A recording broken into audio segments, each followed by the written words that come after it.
Polls have now closed in one of the world's largest single-day elections. More than 200 million of Indonesia's 270 million residents were eligible to vote in what was a mammoth exercise in logistics spanning 3 time zones.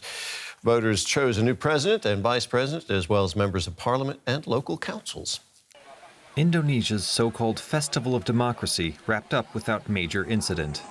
But there were challenges. In Jakarta, pollsters delivered ballot boxes through knee-deep floodwaters. And the sprawling lists of candidates caused some voters major headaches. This election really confuses me. None of the candidates' visions and missions are interesting. Everything is just normal. Elsewhere, the mood was jubilant. One polling station was decked out with a Valentine's Day theme and handed out chocolates to voters. A quarter-century after the end of the brutal Suharto dictatorship, the economy is growing and ambitious infrastructure projects are underway. Some worry about the frontrunner Prabowo Subianto's ties to the days of dictatorship in Indonesia, but others say it's time to look forward to a brighter future. It's called democracy. People have the right to choose. They say it's a political dynasty and so on, but it's the people who vote. Democracy is in the hands of the people. There's no problem if the nation is getting better, so why not? Indonesians won't have to wait long to find out how voting went. Quick count outlets are expected to deliver unofficial results by the end of the day. Well, let's talk about that now with our Asia-Pacific Bureau Chief, Georg Mattes. He joins us now from Jakarta. Georg, tell us about those unofficial numbers that are coming out right now. I understand they show that Prabowo Subianto has a sizable lead.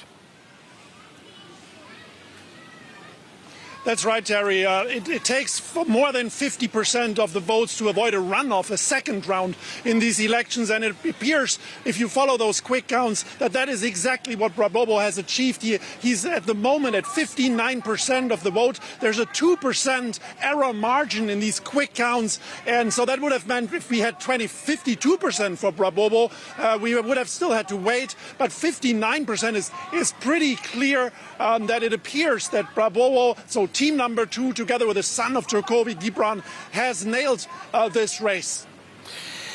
If those numbers hold and it turns into an outright victory for Prabowo, what would that mean, Georg, for Indonesia and for the region?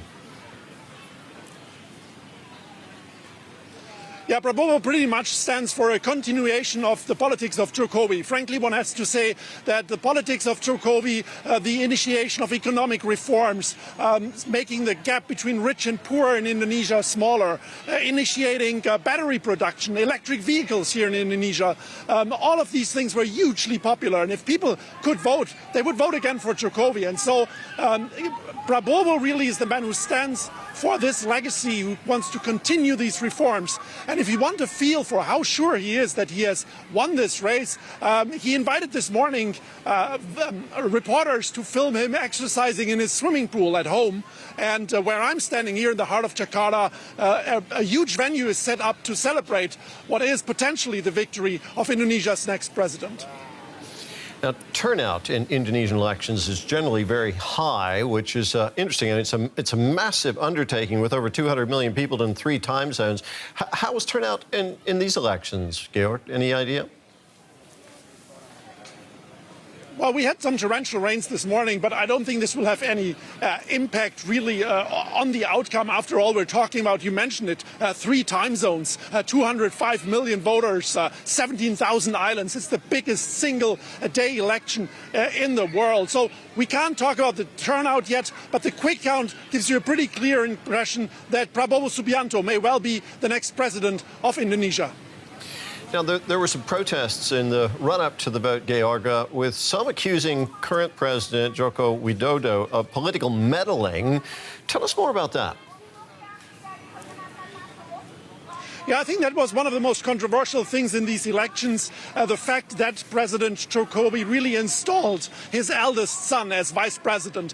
Technically, if you follow the Indonesian constitution last year, that would not have been possible because the maximum age is 40 and Gibran, his eldest son, is only 36. But they simply changed the constitution in a very controversial decision. And the fact that this has happened is really the president in Indonesia is supposed to stay neutral.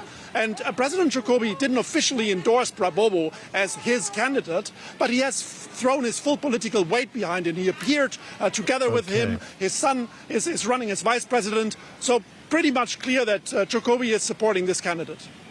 Georg, thank you very much. That was EW's Georg Mattes in Jakarta.